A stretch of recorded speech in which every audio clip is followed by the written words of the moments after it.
News Avenue, we're back with a bang and igama uSizwe Blow. Sikulandela wonke umuntu njengoba ngike ngasho ukuthi akekho umuntu esingesimlandi azosicacisela ngendawo or ngezinto ezenzeka endaweni akuyona. Kubalulekile-ke njengoba sike senza futhi esikhathini edlule salantu Mr Gwezi oke wafika lana wazositshela ngomhlathuze, salandisa ithi-manager yeTheku yazositshela ngeTheku. Manje sesikuphathele uSimphiwe Mdaka oyimela laphana eMkhanyakude, naye futhi uzositshela ngey'nto ezenzeka laphana. But engiyazi ehamba eqhulwini ehamba phambili ukuthi banedamu elikhulu, kodwa kuyaye kuthiwe kunzima ukuthola amanzi kula ndawo, ukuthi kwenzeka kanjani. But ukhona uzosichazela, asibingelele Mr Mdaka. No, siyabingelela kuwena mfowethu Sizwe nabo bonke abantu ababuka le podcast. Yazi ngiyathokozisa ukuthi ekugcineni size simthole uMr Mdaka. Sekuke wathi phela isikhashana nje simdinga ukuthi ayezochaza ngezinto ezenzeka eMkhanyakude. Kuthiwa uMkhanyakude mkhulu kodwa unomasipala abawu-5 or abawu-4, then kube sekuba we-district. Yeah, indawo enomasipala abane, actually it's 12,000 square kilometers. Then omasipala abane bese kuba umkhandlu we-district. Ngiyakuzwa kahle, ngicabanga ukuthi nje bengingabatshela abantu ukuthi besikhuluma ngale mkhandlu sikhuluma nge-Big 5. Hlabisa, sikhulume awuyiqede. Well, mawungena nje lokho esithi entry point, ungena eMtubatuba, mawuwela nje Imfolozi, uma usuhambeka ibangana bese ungena shortly nje mawudlula indawo edume umhlaba wonke okuthiwa ihluhlu Umfolozi Game Reserve. Uzokhumbula phela ukuthi sona siqiwi lesi esidala kunazo zonke ezikhona eAfrika. So ungena ke Big 5 Hlabisa. So mawudlula ke Big 5 Hlabisa uhamba along uR22 kwi-coast, ungena eMbazwana. Kunegate lesimangaliso, uzokhumbula isimangaliso ukuthi iyona ndawo yokuqala eyagunyazwa njengendawo yamagugu omhlaba, lokho ibizwa ukuthi it's a World Heritage Site. So ungena ke emhlaba yalingana. Then umhlaba yalingana ke uvinjwa ke iborder yaseMozambique. Then mawukhuphuka ngeborder along the eastern part, so ungena ke eJozini. Nayo ke ize ivinjwa iborder yaseSwaziland. So we are the only district actually in the province, not in the province in fact, in the country enamaborder amabili, border of Swaziland and a border, yes, and the border of Mozambique, the Kosi Bay, yeah. Kwanje imoto zidlula lapha esuka eNtshontsho ngala zidlula kuphi? Olunye udaba lolo lushoyo kodwa indawo ebihlupha kakhulu, enye yezinto ebesikhathaza kakhulu udaba lwe-border crime. Bifaka kakhulu ukuthatha kwey'moto. Ibengayona nje indaba yokuthi iy'moto eqhamuka kwenye indawo idlule lapha. Ubugebengu bebukhona ngisho khona ekuhlaleni, kakhulukazi endaweni yasemhlaba yalingana, Jozini, bese kuza-ke nangapha ko-Big 5 Hlabisa. Kodwa ibiyona futhi i-gateway to Mozambique. So enye yezinto esihlupha isikhathi eside, uma ukhuluma nje ngalokho kukodwa uzokhumbula isishabasheki sethu esinye esasibizwa ngoJuda Mthethwa, esabulawa ngesihluku esikhulu ngoba wayehamba phambili ekulwiseni nokuthatha kwey'moto. Kodwa sichaze ukuthi umsebenzi owenziwe umphakathi ngokubambisana, iy'nhlaka zonke zemphakathi, nesiphoyisa, ungenelela kahulumeni kazwelonke, ukuthathwa-ke kwey'moto sekwehle ngale ndlela yokuthi sekucishe sithi siphila nathi endaweni emukelekile.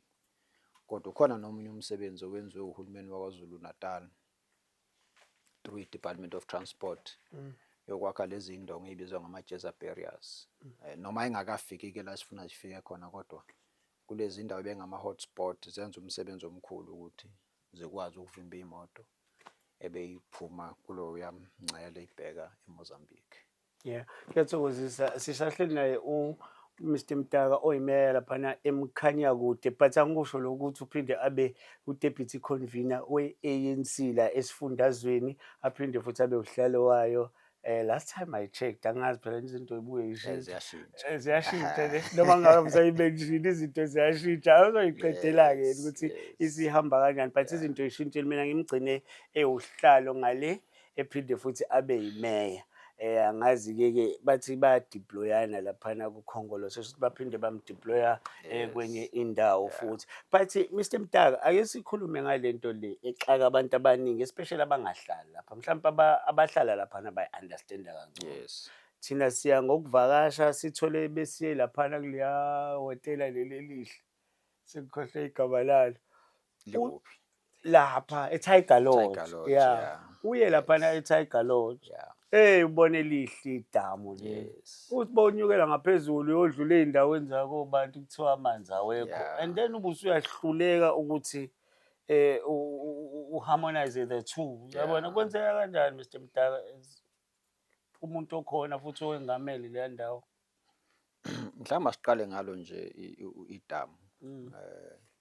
Umfula uPhongolo wavalwa, wakhandwa idamu ngo-1968. Uma likhandwa ngalesiya sikhathi, inhloso enkulu kwakukhanda ukubamba amanzi, kubanjelwa abantu abamhlophe ababenikezwe indawo, ikakhulukazi uMcCartney Flat, compensation yabantu abamhlophe ababebeyingxenye yempi yesibili yomhlaba. So idamu ukukhanda kwalo alikaze likhandelwe for domestic use, kusho ukuthi alikaze likhandelwe ukuthi liyosiza nje imiphakathi engomakhelwane. There was no plan for that. It was mainly for farming community eyayimhlophe. It's true, it's the 5th largest dam in the country. So uma ubala ububanzi balo, likhava indawo engango-17,000 square meters, so it's huge. Libamba amanzi anele ukuthi ungakwazi nje ukusolva zonke iy'nkinga zamanzi. Hayi eMkhanyakude kuphela, in number of other regions, actually including Swaziland, because liphinde supply amanzi eSwazini. Kodwa nengumsebenzi owenziwe eMkhanyakude kusukela nje ngo-1994 uku-address izinto zamanzi. Noma-ke into yedamu ibinayo inkinga yokuthi for isikhathi eside umkhandlu ubungenayo imvume lena esibiza nge-license, or was not a license holder in terms of ukuthatha amanzi edamini.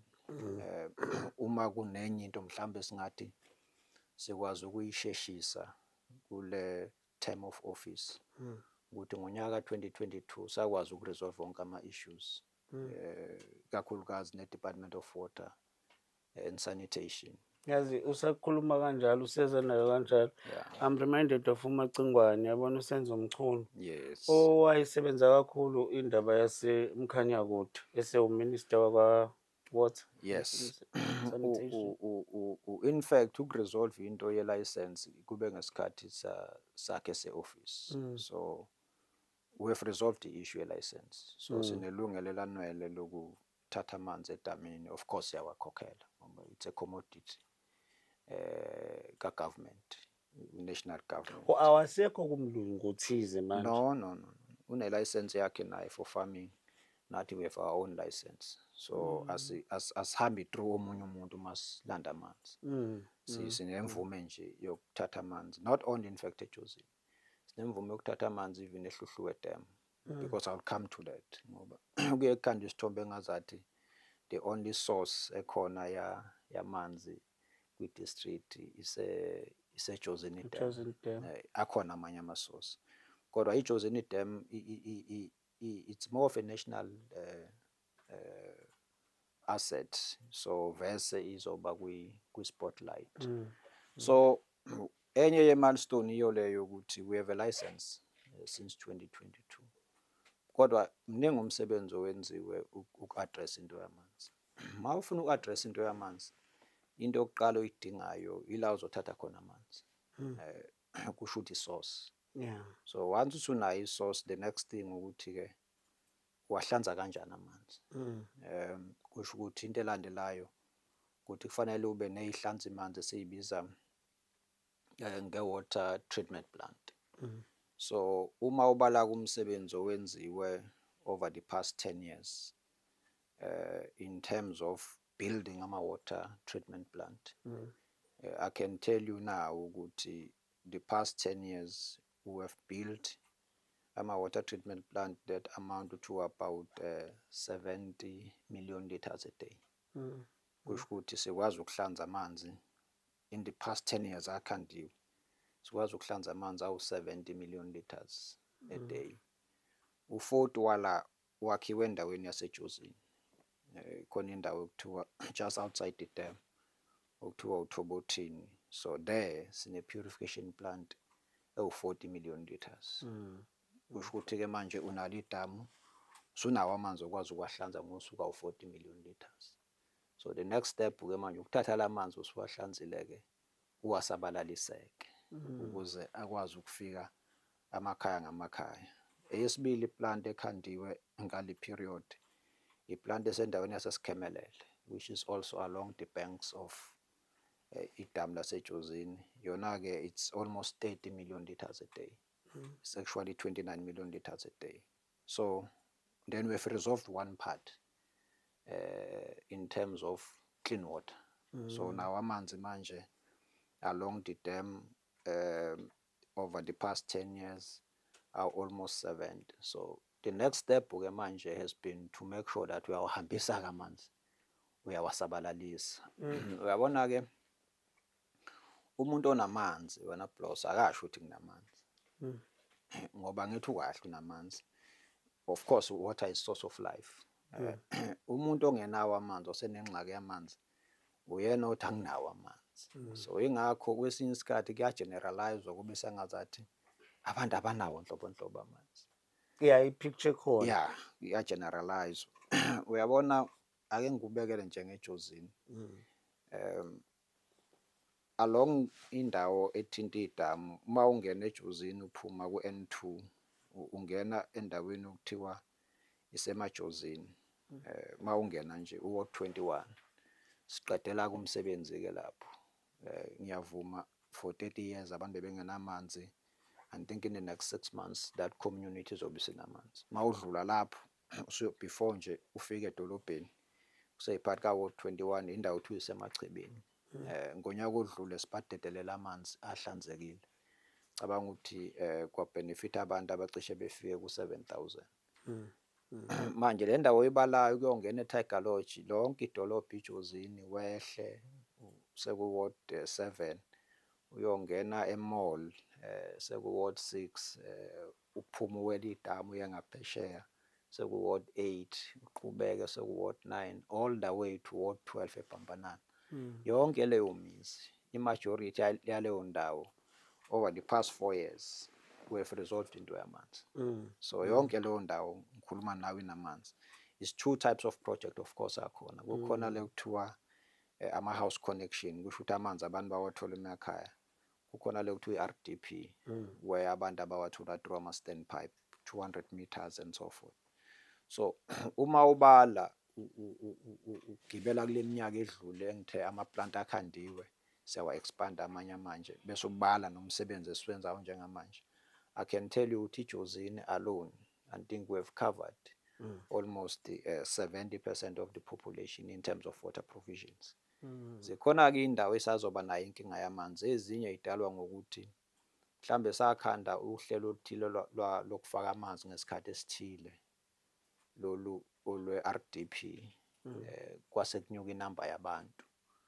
Uma kunyuka inamba yabantu mhlambe nomnotho wabo wakhula base beqala abantu-ke beyidonsela amanzi bewafaka emakhaya. Ngolimo olulula sithi ama-illegal connections. Yeah. Aba nengxaki-ke noma ne-impact ngoba uma usuyidonsela amanzi la kanti sasithi sowabeka la siwabekela kusho ukuthi ngeke asafika la kufanele sifike khona.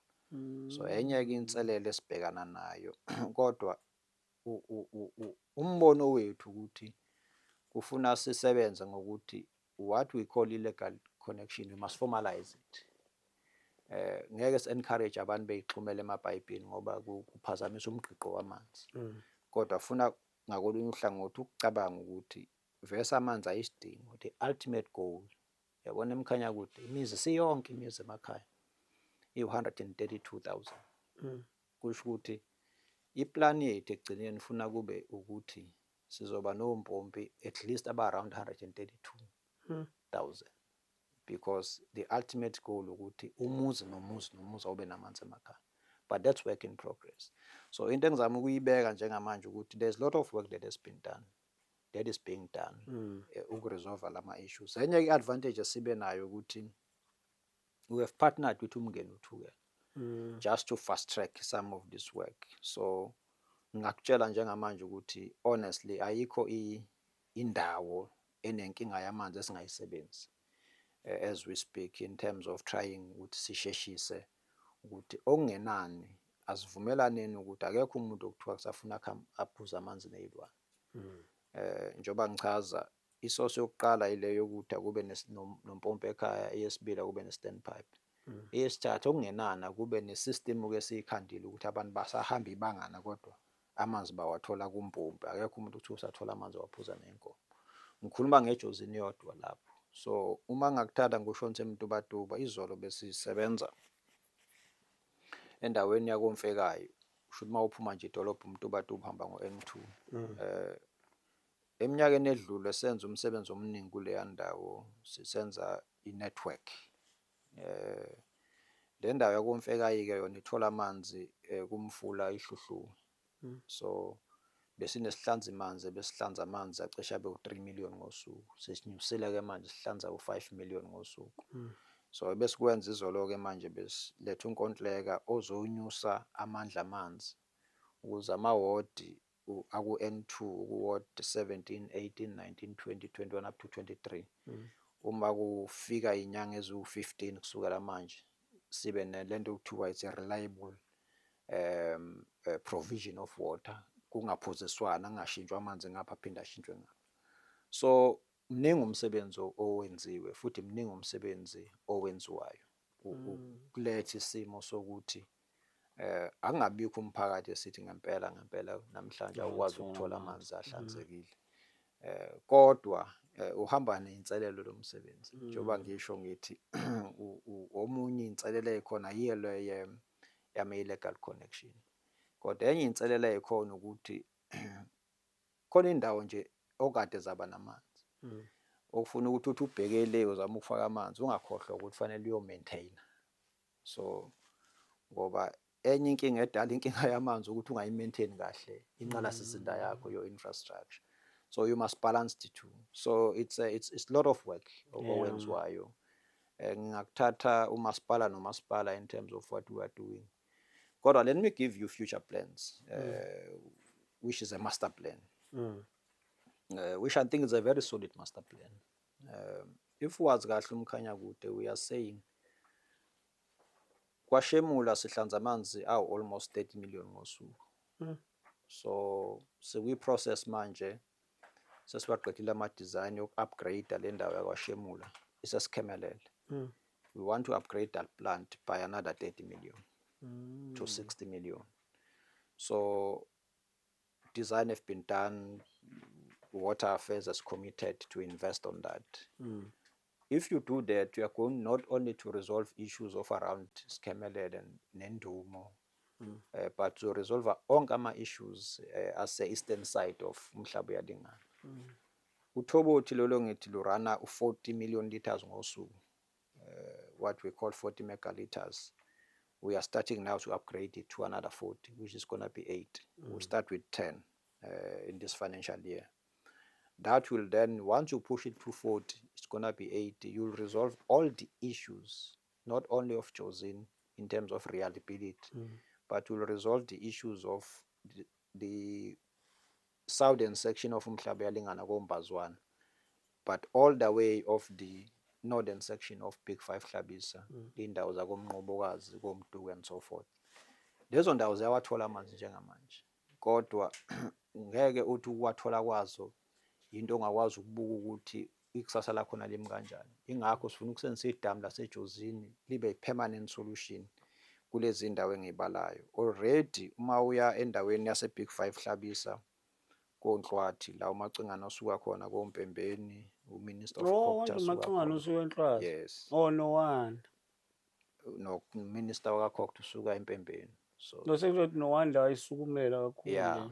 no Affected wonder, yeah, direct. no wonder no Minister of Culture usuka kwaHlabisa. So lezo ndawo in terms of infrastructure ikhona, it's there, it's laid on the ground. Ngo-2014 kwaba khona i-tripartite agreement phakathi ka-Water Affairs, uZululand noMkhanyakude ukwakha iplant eyodwa endaweni kaMandlakazi, so that kuhlukaniswa amanzi iZululand, kuhlukaniswa amanzi aye Big 5 Hlabisa, which is part of uMkhanyakude. Khona indawo kuthiwa uMthwadlana ayizongena khona. So le agreement ayikazi implementwe until siqale siyivuselele inkulumo ngo-2024 January. Yaqala-ke iphinde yaba ney'nkinga-ke seyiqedela ke manje ngihlangana nje ngomhla ka-26 is it Tuesday? Yeah, ngihlangana no-Mayor waseZululand uMashobane no-Water Affairs to resolve those issues. Uma siyi-resolve lo issue kusho ukuthi the whole issue of the western part of Hlabisa is going to be resolved. That's why ngithi i-plan, i-source yakho would be your Jozini Dam. I-plan to resolve ama-issues permanent is well crafted and is clear and is being implemented.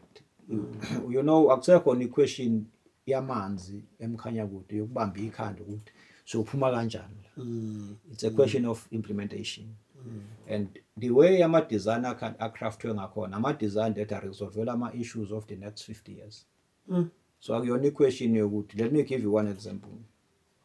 You know, in 2014-2015 financial year, or 2013-2014, for whatever reason, sathenga inqwaba amapayipi steel, almost 12,000, different sizes, from 800 diameter to the last one is 180 diameter. Kusho ukuthi-ke endleleni-ke i-planning yethu yangaba kahle in terms of rolling out nokufaka lamapipe on the ground. So uma sifika sithunta ukuthi i-plan esayibonayo sayi-refine lapha nalapha, savumelana njenge-council ukuthi nayo i-plan ofuna i-implement. I can tell you now ukuthi we have already laid on the ground kulawo mapipe almost 4,000 to 5,000 on the ground. You know, even the new project le besiyi-launcha 2 days ago, we're using the same material. So don't ikutshela ukuthi kubhekwe kuphi is very clear. Akuyona issue. Whoever comes even after us, umsebenzi wabo is to implement the plan that is already there. And that plan is giving results. Akuyona plan yokuthi nje it's pure design. The plan othi ma uyimplementile kunikeza ama-results going forward. So yes, there are still challenges and gaps ey'ntweni zamanzi, kodwa I can tell you ukuthi we are very clear ukuthi sibheke kuphi. No, nisondela kakhulu abantu bayayithola-ke intuthuko. Because into esithanda kakhulu thina la kwi-News Avenue ukubona intuthuko iye ebantwini, hhayi intuthuko iya kuma-individuals athize. So kusho ukuthi kuyasebenzeka. Yazi ngifuna ukucheck-a la banesiya okhethweni. Yes. Mr. Mdala. Mhla ka-4 November. Mhla ka-4 November. Yes. Yeah. Yazi my observation, abantu ngathi abakazi ukuthi bazovotelana. Yeah. Abasayithembi into ethi politics abantu. Look, maningi ama-studies akhona enziwe a-express ama-views abantu. But one good thing alama studies onke, they estimate ukuthi 70 to 80% wabantu abakhulunywa nabantu bazovota. So banganama views abo ukuthi what is their view about democracy and all those things. Kodwa bathi bazovota. For me, inhle lonto ngoba you know la sifike khona njengamanje ukunika ilungelo lomuntu ukuvota akuyona into eyaqhamuka nje yayimana. umzabalazo lo uthatha isikhathi eside ukuthi abantu benikwe ithuba lokuthi obani abantu abangaphathi impilo zethu. So the fact that abantu bathi bazovota mawubuka ama-studies akhona enziwa yilaba abantu abahlukene abawenzayo, it's very encouraging. At least we know that inamba yabantu abanama-views ngezinto ey'ningi. Mr. Mtao usuke wena-ke manje ngiyabona ama-studies la ukhuluma ngawo, because mina bengikasi lami la koMlazi. I-story is different. Khona le nto eningi engicabanga ukuthi abantu banayo i-apathy ozwayo nje ukuthi suka nje, but futhi nakhona kuba ne-proof.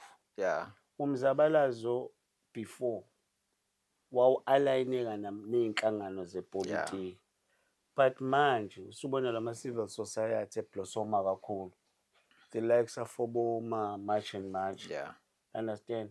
Kwawena Mr. Mdaka ngicabanga ukuthi ugcina ushawa uvalo ngoba last time ubuyigcina uyi-leader ye-society, but kubonakala sengathi i-society si-leader kwawena manje. Kodwa ikasi lakho uMlazi ngo-2024 68% abantu bakhona babe bawuvota. In a democracy, that's a very sizable number. Just 2 years ago. Okay, mhlambe bayishintshe indlela yokuvota. Well, look, ingakho ngithi for me what is basic ukuthi abantu they exercise that right to go and vote.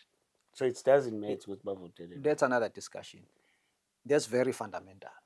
Because funa sivumelane ukuthi despite every challenges abekhona over the past 30 years, setbacks, but then some serious successes ma ubuka ukuthi sambe kangana njenge country, but at least people khona into abayibambile ukuthi this democracy esanikwa ithuba layo sizoyisebenzisa. We must appreciate that honestly, because I often say inkululeko ayifikelanga inkululeko. Yeah, true. You will know that. True. So I think the biggest problem eyoba khona emhlabeni ethi abantu asizukulisebenzisa ilungelo lethu, our voice. That would be problematic. But bakhona sebeqalile.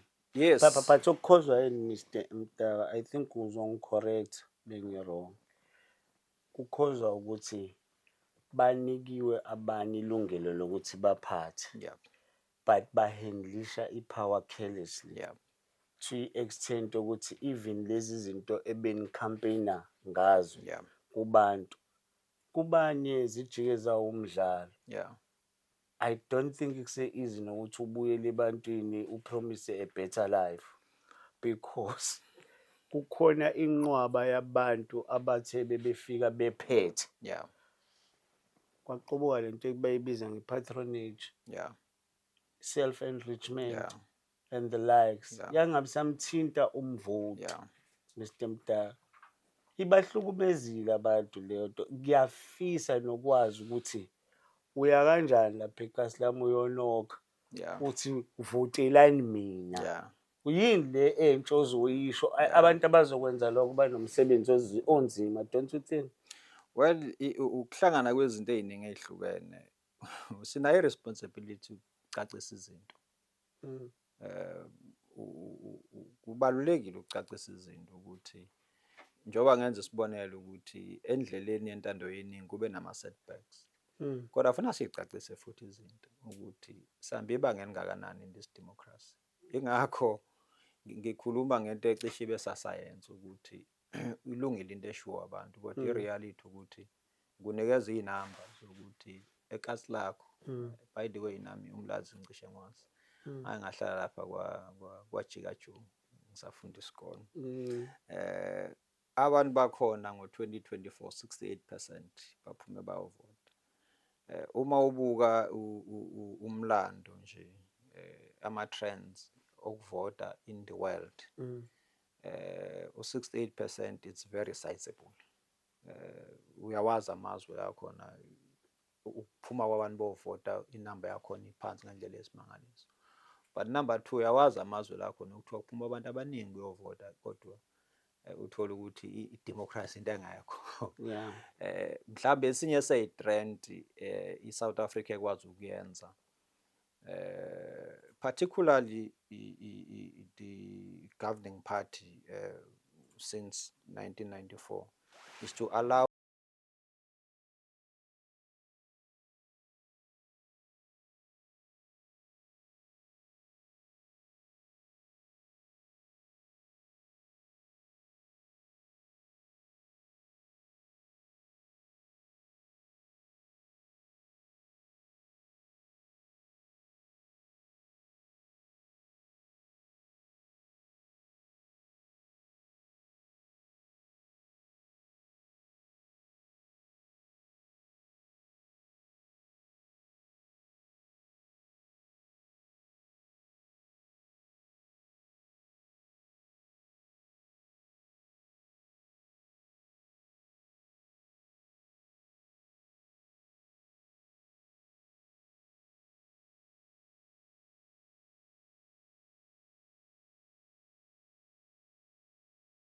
But irrespective yomuntu osemandla. No, we must appreciate that but because kuzongena i-case angithi uyazi which case? le efakwe i-MK ecourt ngomhla I think 18 June if I'm not mistaken. Sengisho ukhuluma nge-rigging. Angithi nabo Yeah. bakhala i-foul play. I think iyangena ecourt yokuthi ababanga happy, you understand leyo, to the extent ukuthi abekho happy nalokuthi abaphethe la esifundazweni ba-convinced ukuthi kwaba ne-rigging. Well, I'm not gonna go there. The mere fact that No, no, no, I'm no, no, just no, no. ngidlula ngendlela Yeah, nje, nami ngidlula ngidlula ngendlela. ngendlela. The mere fact that they went to court, kusho ukuqina kwey'nhlaka ze-state ukuthi kwabona they believe in the institutions, the separation of powers. Bayazi judicially imele ingakwazi ukuthatha ama-decisions on its own. That speaks to the democracy. Who built all those foundations? You know, ubani okhande zonke lezi zinhlaka ingama-foundations of who we are as a country. So that's why ngithi even ekati lakho, we must go and work with our people. One of the biggest mistakes eyenzakalayo nje endleleni ukuthi ukushiya abantu singahambi nabo. I think it's important ukuthi uma uthatha ungaqhathanisa ukuthi iSouth Africa ikuphi namhlanje, wehlise nje uthi let's take 54 countries ase-Africa as a continent. Asithatha amazwe ase-Africa who participated in the struggle for liberations. Kwenzakaleni kulawo mazwe, and compare South Africa in the past 30 years. Sibe sober, singabi emotional. I'm sure we'll appreciate the work that has been done. Yeah, no, So without a doubt. any mistake engibona ukuthi yenzakala endleleni ukuthi we don't work with our people, asambi nabantu. Yabo sibuye sibashiya abantu. Mina ngikholwa ukuthi kufuna abantu uma befeel ukuthi hayi kodwa kwenzeke lutho kodwa bethi abaholi bethu banathi ngaso sonke isikhathi. So uma umuntu emlazi noma eNtuzuma noma kwaMashu noma eHluhluwe noma eSikhawini enento yokuthi I'm not happy with mhlambe ama services engiwabona for whatever reason, kodwa afuna athi I feel kodwa ukuthi abantu bethu abaholi bethu banathi, you know, they are part of us. So I think iyona area, if I would speak for the organization engibuya kuyo umbutho wesizwe, iyona area la ngafuna siqinise khona ukuthi abantu ufuna sambe nabo ngaso sonke isikhathi. Ake sikhulume into yamanzi yaseMkhanyakude. Uma singathathana kahle kunike narrative clarify ama issues, you'll realize that no, there are still areas of concern and gaps and so forth. But you'll also appreciate wow, there's so much work that has been done. Not only Umkhanyakude, and many other areas where a lot of good work has been done. One of the mistakes esiyenzayo ukuthi asambi nabantu bakithi sibe kubona ngaso sonke isikhathi. And then abantu ba-rely to other form of communication, whether it's social media or any other form of communication. So kimina, I would still argue that the democracy in this country is very strong, and there is no manipulation of democracy. And I can only give a due credit to the Congress movement. Uyifunanga umanipulate i-democracy noma ngabe ama-feelings ayibona kanjani kodwa the gaps I would still argue ukuthi we must work with our people. Yeah. No, kuyazwakala Mr. Mtaka. Sahleli no-Mr. Mtaka oyimeya laphana eMkhanyakude. Sikhuluma izinto ey'thinta intuthuko laphana eMkhanyakude, ikakhulukazi amanzi, ngoba ngaso sonke isikhathi bekhulunywa ngoMkhanyakude, Mr. Mtaka, uzokwazi ukuthi i-issue yamanzi Yep. ngabe mistake uma uthi Yeah. ngathinta ukuthi angazi-ke kahle ngogesi. Mhlawumbe asiqala ukuthi you know why uMkhanyakude as institution or umasipala uzo-associate namanzi, ingoba siyi-Water Service Authority, kusho ukuthi sinikezwe ilungelo lokusebenza amanzi nenhlanzeko, which is sanitation. So that's our mandate. Not every municipality, 54 municipalities in the province, not every municipality are Water Service Authority. So one of the 13 or 14, it will be 11 district plus iTheku, secondary cities, Mhlathuze, Dukuza, and Newcastle. Those will be municipalities. Renkonyana, I want to believe that will be Water Service Authority. So the onus is with us, you know, to address indaba yamanzi. So I think it comes from there, ukuthi irresponsibility yamanzi ingeyethu. So uma ukhuluma ngama-strategic priorities for uMkhanyakude, number 1 kuzoba amanzi, number 2 sanitation, number 3 of course over issues of health. On issues of health in particular, it's issues of compliance. Into yokuthi iy'tolo ey'khona zidayisa ukudla okusesimeni esikahle, siyayi-coordinate nalento, sisebenza nomasipala abalocal. Kunento manje ekhulunywa kakhulu efaka into yama-illegal immigrants. Ihamba ngey'ndlela ey'hlukene.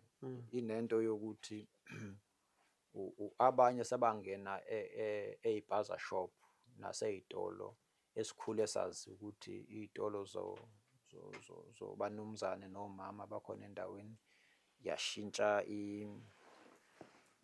lawo ma-families ney'ndawo. Uma uya kuzo namhlanje sekwangena abanye abantu.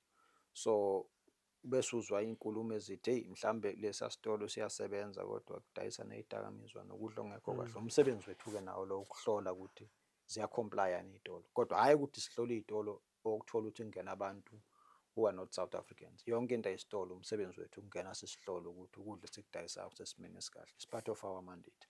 But enye mandate yethu ukuqoqa imali, particularly around issues of water. Phela masiwakunika amanzi siyinike i-service funa siyiqoqe imali. Kodwa uqoqa imali, one funa ubona amanzi owasebenzisela kangakanani. So even ugogo Nibanika kangakanani ngosuku? Well, we are producing 137 million liters a day. So lawa free akhona. It's 6 kiloliters. That will be 6,000 liters. So umuntu oyi-indigent, angibona umuntu oyi-indigent, umuntu engakwazi ukuqeda u-6,000 liters ngenyanga. Ngaphandle uma eseqala. But we are from extended families. Ngaphandle uma eqala, of course, extended family uzogcwalisa iform, clarify lawo ma-issues and so forth, back room and so forth, yeah. Kodwa inkinga iqala ngesikhathi ugogo nje ohlala nabazukulu esesenzisa amanzi more than 6,000 ngenyanga. Noma kuthiwa indigent la kodwa hey, uyabona ngisho ubuka umuntu ugeze eshaweni azacule, yabo. There must be limit in everything, uyabona. Kodwa ifocus ekuthenini, I think isibaningi esenza leyo nto ichazayo manje abantu. Ifocus ekuthenini every business must pay for that service. Every individual onamandla okukhokha must pay for that service. We shouldn't compromise that. Ngoba thina on our own to purify water, ukwahlanza nje amanzi before distribution, it cost us about 144 million a year. Kumele ama-plant, pharma-chemicals, maintenance of ama-pump, yonke lonto. Before your reticulation, which means before wafaka emakhaya, maintenance igenge yakho le ebhekayo abasebenzayo and so forth. So your basic cost in terms of purification and running of your plants, you go up to 144 million. So there are areas ezisinike inkinga actually in terms of illegal connections. Abantu bebhoboza ipayipi benisela ubanana, benisela umoba and so forth. Washo imoto. Loo nto ke ingena kule nto ebizwa ngokuthiwa it's water loss, which i-challenge. I think we are sitting at 44% amanzi asilahlekelayo. Ifuna uyi-address-ke loo nto. Yingakho uma ungamitharishi wonke umuntu awa-akhawunteli amanzi ngisho wanikeza abantu. So ufuna umitharishe ngisho umuntu ongakwazi ukukhokha so that ukwazi ukubona ukuthi usebenzisa amanzi angakanani. Then uyakwazi ukubona ukuthi amanzi akho ahambe azafika kuphi, ngoba if you lose 44% of water, sengibala amanzi esiwagayayo, it's not good for AG, it's not good for your balance sheet, it's not good for your books. Into okufanele sikwazi ukuyi-addressa loo nto. So enye umsebenzi wethu-ke kule process i-revenue enhancement, revenue collection, but omunye umsebenzi wethu uku-coordinate into yaka-disaster. Sinayo i-disaster center, kodwa umasipala ama-local, they are the runners. So if there's a disaster in Mhlabe Yalingana, we must coordinate everybody. We must say, oh, there's disaster in Mhlabe Yalingana, we bring in COGTA, we bring in Human Settlement, we bring DSD, SASA. We must coordinate and support Mhlabe Yalingana in terms of that coordination. That's our job, to coordinate. Then Mhlabe Yalingana must be a runner. We must work with them in that aspect. But we also have a responsibility on economic stimulation, particularly LED. But in the side ukuyenza eMkhanyakude was to set up an agency ebizwa ngomhlosini, so that there will be a dedicated organization that focuses one on coordination economy, on supporting SMMEs, on identifying opportunities. You know, i-advantage yaseMkhanyakude ukuthi okokuqala you are both tourism and agri territory, if I can ngaboleka lelo gama. Bengibalile ukuthi the oldest game reserve in Africa, proclaimed in 1898, is Hluhluwe Umfolozi Game Reserve. So sithi-ke masifunda noma sibhala phansi, no, that game reserve is older than 1892, because history sitshela ukuthi it was a hunting ground of the great Zulu chiefs, Zulu kings. Kuye kuthiwa inkosi uShaka-ke kwakuyindawo eyayizingela kuyo le. So yabona ukuthi historical and in terms of promotion of the region, that area is very rich. Secondly, question here is Mangaliso Wetland Park. The beautiful coast, unspoiled beaches. Isodwana per se, it's a deep sea. Isodwana it's a deep sea which attracts many people around the world. So the entire region in a capacity to attract because of its game, because of its warm ocean. It attracts both domestic and international tourists. So umhlosi ngasawukhandela ukuthi must coordinate these activities. But remember that the corridor 8 is N2. N3 from Joburg to here is the busiest road in the province. N2 from Emelo to Richards Bay is the second busiest road in KwaZulu-Natal. It allows you to capitalize on that traffic. Then you can deal with issues of informal economy and formalize it going forward. So uthi-ke ngeke ukhulume ngomkhaya ungakhulumi ngamanzi. Yes, it's because we're a water service authority. But sinawo amanye ama-responsibilities. This is how we've packaged these other responsibilities to respond to plight yabantu. Kodwa uPresident, I think it's 2019, Ramaphosa introduced what is called a district development model. To say we're a district of Umkhanyakude, we must coordinate and align every government department in that district, every municipality, every public and private sector to work as one. So we have that responsibility to coordinate all the activities so that when you go to a community umgwaqo wethu awukho kahle, uyabona umeya wonke nje uthi hayi mina ngeke ungangitsheli ngomgwaqo tshele ngami. It can't be like that ngoba we are servant of the people. So uma abantu bekhuluma ngomgwaqo noma bekhuluma ngani, we must be able to say, look, we are able to coordinate all these activities and respond and intervene to those issues. By nature, abantu who are elected to government, irrespective of their political affiliation, mawusukhethe waya khulumeni, your primary responsibility is to serve. Iyangichaza Mr. Mtaka le uyaba-prioritize ngempela abantu, babeka abantu, you are putting them first on the agenda. Bengiyibhekisisa kahle. Kodwa kwento engifuna ukuyibona, engifuna ukuyizwa futhi ngizwe ngawo ngoba nawu-ke waba sey'ndabeni kakhulu. Yeah. Ungena uphuma kwesobumeya. Sadideka. That's politics. It's part of the politics. Educate us as well as abantu That's abahlala politics. emhlabeni ngoba kunalento yokuthi lapha uzongichazela because kuya-confuse. Kunalabo masipala labo esibabalile, o-Big 5 Hlabisa, Jozini, Mhlaba Yalingana, nalo ogcina-ke futhi osephinde wangibalekela. But ngifuna ukucheck-a la Mr. Mtaka ukuthi ngempela is it normal ukuthi kube namasipala laba abawu-4 abaphethwe i-IFP kodwa kube sekuba nawe kwi-ANC ophethe i-district? Ngifuna ukuthi nje ngi-understand leyo part because kwaba nesimo sokuthi ngathi into egcina isixoxwa elokhuzeni, into yakho kwangathi bekuzodliphika nohulumeni. Okay, that's a gossip.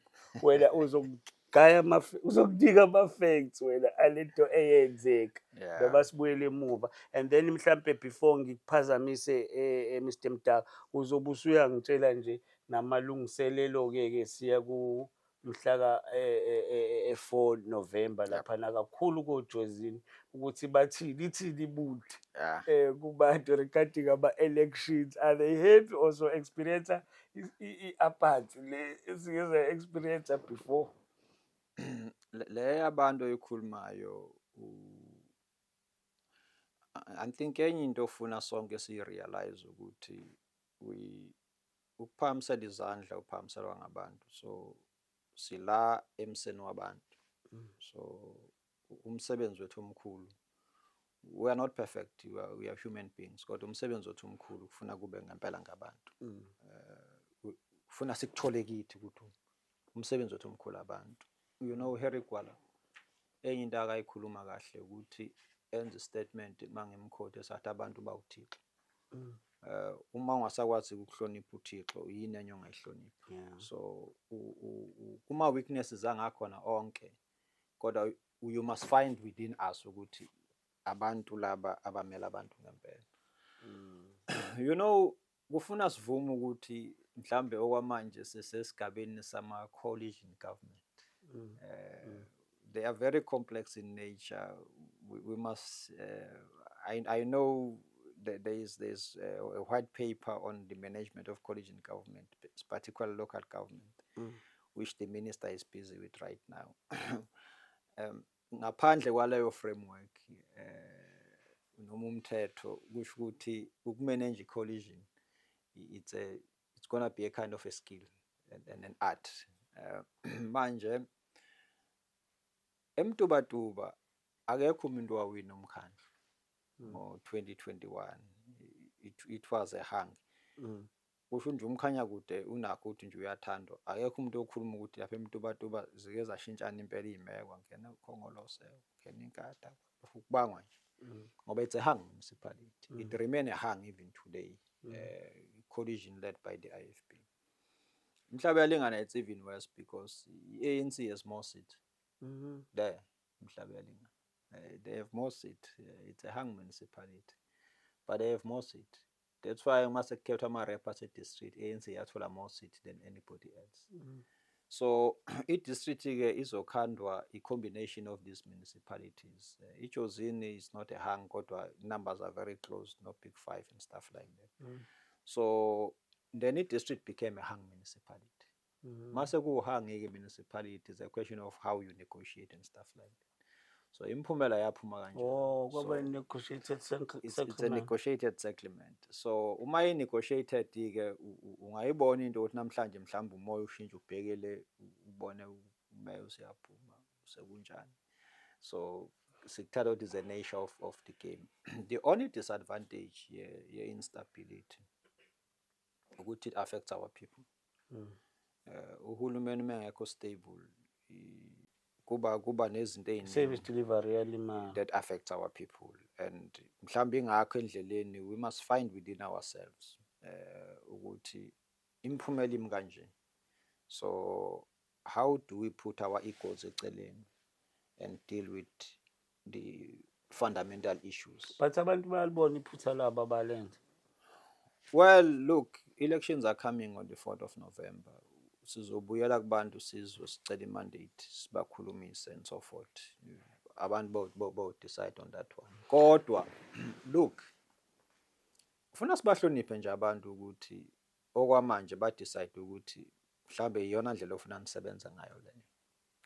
But intuthuko iyaya kubantu if umasipala kuyi-hung municipality kalula, because ngicabanga ukuthi because of ama differences politically angagcina se-affecta even ukuranwa kamasipala. Kuyakwazi ukuthi besidecide manje ukuthi lapha siyokwenzani, lapha siyowakha lowa mgwaqo, ngaphandle kokuthi mhlampe inkatha izoveza umbono, understand lento ilwisane nalokho ngoba iyazi ukuthi inelinye ivoti lona. Yabona beyingakhuluma nalaba gcina isimileke intuthuko eya kubantu. Let's go to the vision of the country, of which is binder sonke. The vision of this country it's based on 5 things. One izwe elingacwasi ngokobulili, elingacwasi ngokwebala, elikholela kwintando yeningi, elikholela kubumbano, elikholela ekuthuthukiseni. So it's a united, prosperous, non-racial, non-sexist South Africa. That's all what we want. That's what umthethosisekelo okhuluma ngaso. So once ungena kuhulumeni, that's your commitment. So we can't be partisan once we're in government. Kufuna masase government sigayidwe ukuthi what is the priorities of this country and in our regions.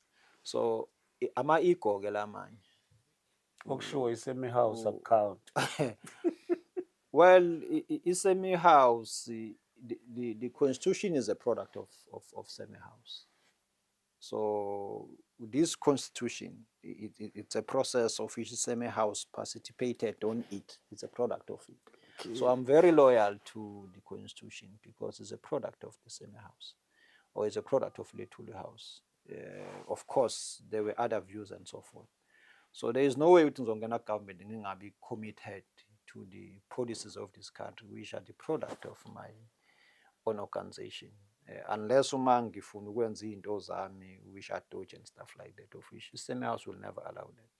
Semi house is very clear: go to government, implement government policies. There are clear guidelines, there are laws that govern the state, whether Kulumba Ngama Acts and MFMA and so forth. That's what semi house expect from me and from all the deployees of the African National Congress. You conduct to a cadre deployment. Bese kuba ngazathi cadre deployment ithi faka umuntu ongena capacity odoje ongenama ethics and so forth. There's nothing like that. It was a policy orientation question. But the basic issue ukuthi ufuna sihambisa abantu kuhulumeni abawuqonda uhulumeni nabe necapacity to respond to the plight of our people. Hayi no Mr Mayor, ngicabanga ukuthi hayi izwakele mhlawumbe ngeke sesingaphinde siphinde ngelinye ilanga, kodwa bengifisa kodwa ukuthi si check imudi yomhla ka4 November laphana eJozini ukuthi ihamba kanjani. Abantu bayifeel ivibe or yama elections akaqali ifocus yethu enkulu njengamanje ukuresponda eyintweni eyithinta abantu bakithi. kanti ihost einsukwini to host the Yes, government. yes, we had an opportunity to host the government of KwaZulu-Natal through a program called Operation Sukumasak. You know, it's a brainchild of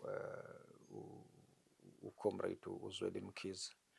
We are very happy with it's a government policy now because the intention of that program is to let our government department and private sector to one room. The concept of DTM come from there. So then through a war room program in wards, then you go and engage the community. Yes, I was a host. We had a very good engagement with our people. Ngiyakuthokozisile ukunibona nisebenza ndawonye namaqembu asuka ey'ndaweni ey'hlukene. Yeah, we were government. Ngisho There khona were no ukuthi political parties there. I saw government people, so the government was mina working ayiso amalokhuzana amalunga e-IFP adeploye kwi-government. I'm not too sure. I'm not too sure it's lezi buko ifakayo kodwa. ayiso amalunga e-ANC adeploye kwi-government. Ngabona ukuthi nangumeya ewelcome uPremia ewelcome abanye amalunga e-government ayekhona laphana but esuka kumaqembu athize ezepolitiki. Well, the people of this province bakhuluma ngevoice yokuthi ungakhanda uhulumeni ngale ndlela okhandwe ngayo. So ngithe earlier on uHarry Gwala wasifundisa abantu bawuThixo, we must respect that. Kodwa into ofuna phela isidrive ukuthi litheni izwi labantu. Ingakho ngithi funa sihambe nabantu bakithi ngoba uma usukhuluma nge-African National Congress, one thing that the ANC was able to do as a leading liberation movement is to bring about this democracy. Isifikile democracy, the ANC led the government where ivumela democracy afrolisha. And we must discuss these things with our people. Sibanjwa amanye ama-side shows singayikhulumi lezi zinto nabantu. So what you saw on that day izwi labantu ukuthi abantu bathi ake nisebenze ndawonye nisixazulule iy'nkinga zethu sibone kanjani kufika. I think we are doing exactly that. Sizoya futhi kubantu siyokhuluma nabantu ukuthi nansi imigomo yethu nakho la sesikhambile nithini nina abantu. Kodwa ukuya is just to affirm ngoba ethi approach ukuhlala nabantu se-government thina njengamanje asilindi thina ukuthi kuze kube kuyi-10 sikhulume nabantu, sikhuluma nabantu phansi kwey'hlahla, sikhuluma nabantu emahholo. Our approach ukuthi lonke ithuba elivelayo kufuna si-interact nabantu. Ingakho asibeke ibudget enkulu yokwenza imbizo nani imbizo siyayenza phansi kwesihlahla. Hayi uzwele nawe kathi hleli no Mr. Mtaka. Mr. Mtaka, asibona kakhulu ngesikhathi sakho with the hope yokuthi siyokubona noma sedlulile ama-elections isizoyiqhuba le ndaba singazi imphumela ukuthi ihamba kanjani ngoba afikile lamanye amaqembu. Well, look, let's wait and see. Don't you dare do what I want to do. If you do it, please take pictures. See you in 7.